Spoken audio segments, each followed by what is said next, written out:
ये मैं उमर खालिद की बात नहीं कर रही हूँ, मैं आपके चुने हुए नुमाइंदों की बात कर रही हूँ। और शायद कलयुग का अमृत काल इसी को कहते हैं। चंदा चोरी में जितना भ्रष्टाचार इन लोगों ने किया, पिछले 75 साल में हमारे मुल्क में इतना भ्रष्टाचार कभी नहीं हुआ है। मंच पे बैठे हुए तमाम लीडर साहिबान, यहाँ रामलीला मैदान में आए हुए हमारे भाई, हमारी बहनें, सबको मेरा सलाम, मेरा आदाब। आज देश बहुत मुश्किल हालात से गुजर रहा है। ऐसा हाल है, न कोई वकील, न कोई दलील, न कोई कार्रवाई और सीधे जेल। और शायद कलयुग का अमृत काल इसी को कहते हैं कि आप बिना पूछे, बिना कोई कार्रवाई किए हुए लोगों में जेल में डालते हो। ये मैं उमर खालिद की बात नहीं कर रही हूँ जो पिछले 2 साल से जेल में है। मैं सिद्दीक कपन की बात नहीं कर रही हूँ, मैं मोहम्मद जुबैर की बात नहीं कर रही हूँ, मैं आपके चुने हुए नुमाइंदों की बात कर रही हूँ, जिनको आप लोग वोट डाल के एमएलए बनाते हैं, लोकसभा मेंबर बनाते हैं, चीफ मिनिस्टर बनाते हैं, मिनिस्टर बनाते हैं। कैसे उनपे करप्शन के चार्जेस लगा के बिना कोई वकालत के, बिना कोई कार्रवाई के जेल में डाला जाता है। हमारे लिए ये कोई अचंभे की बात नहीं है। हमने जम्मू कश्मीर में पिछले 5 साल से यही देखा है। हमारे हजारों की तादाद में नौजवान, मैं, फारूक साहब, उमर अब्दुल्ला साहब, पूर्व मुख्यमंत्री, तीनों को बंद कर दिया गया और देश को बताया गया कि हम देश हित में कर रहे हैं। जब आप संविधान का उल्लंघन करते हैं, जब आप कानून का उल्लंघन करते हैं, वो देशभक्ति नहीं, देशद्रोही होता है।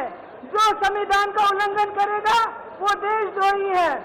आज जम्मू कश्मीर एक लेबोरेटरी बना है, वहाँ टेस्टिंग होती है, फिर आपके साथ वही होता है। केजरीवाल जी का क्या कसूर, हेमंत सोरेन जी का क्या कसूर? अगर वो बीजेपी में चले जाएंगे केजरीवाल, तो ये सारे मीडिया के लोग जो पिछले कई दिनों से करप्शन करप्शन करप्शन केजरीवाल कहते हैं, तो ये कहना शुरू करेंगे कि केजरीवाल जैसा कट्टर ईमानदार कोई नहीं है। सिर्फ बात यह है कि केजरीवाल यहां से उठ के बीजेपी में चले जाएं।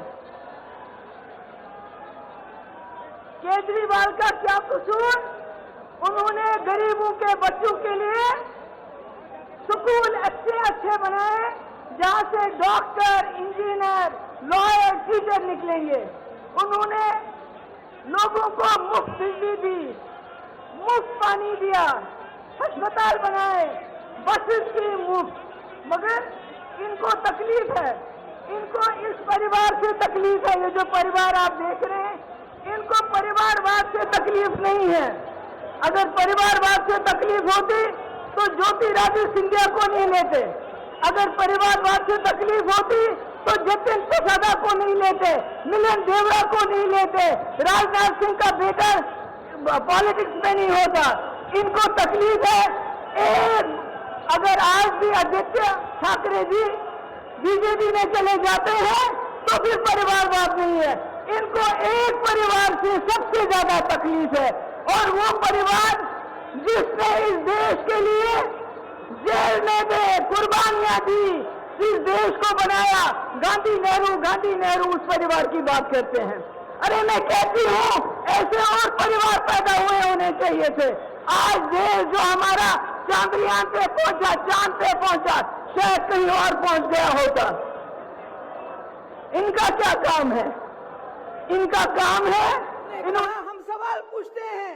आपने कहा 2 करोड़ नौकरियां देंगे, नौकरियां नहीं दी, बल्कि यहाँ के नौजवानों के हाथों में लाठी दी, जबान पे नारा दिया, कभी देश का कभी धर्म का, बोला जाओ मारो, लिंच करो, शक्ल देखो, क्या खाता है, क्या पहनता है, दाढ़ी कितनी लंबी है। इन्होंने नौजवानों का अपराधीकरण किया, उनको दंगाई बनाया, कहा तुम दंगे करो, तुमको जेल नहीं भेजेंगे। मगर हमसे नौकरी का हिसाब मत मांगो, हमसे 2 करोड़ नौकरियों का हिसाब मत मांगो। इन्होंने भ्रष्टाचार का इल्जाम हम पे लगाया। अरे चंदा चोरी में जितना भ्रष्टाचार इन लोगों ने किया, पिछले 75 साल में हमारे मुल्क में इतना भ्रष्टाचार कभी नहीं हुआ है।